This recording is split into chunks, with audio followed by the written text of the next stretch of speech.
Kamusta mga idol? PBA update muna tayo. Panalo ng Terra Firma Jeep sa TNT Tropang Giga Chamba lang daw. Madami nga ang nagulat sa pagkapanalo ng Terra Firma Jeep laban sa powerhouse team na TNT Tropang Giga sa kasagsagan ng PBA Governors Cup.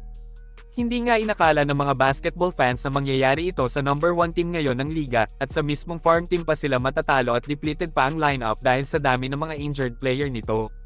Bihira nga na mangyari ang mga ganitong klaseng senaryo sa isang powerhouse team. Lalo na kapag farm team ang kalaban nila. Nangyari na nga ito nung nakaraang taon sa magkapatid na SMB at Barangay Ginebra na mismong sa All-Filipino Cup pa nangyari mga idol. Lumalabas na may kakayahan talaga ang Jeep na talunin ang kahit sino mang malakas na koponan sa liga. Sa pagkakataong ito, tinapos na ng Jeep ang 16-game losing streak nila sa TNT mula pa noong 2016.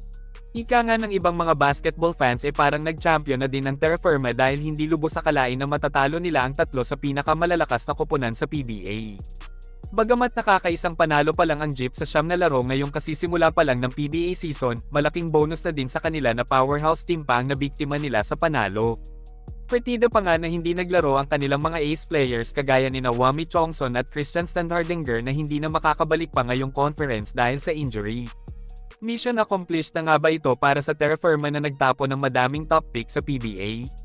Madalas kasing sabihin ng kanilang head coach na si John Cardle na balang araw mananalo din daw sila. Pero ni minsan wala siyang nabanggit na may goal silang mag-champion sa liga.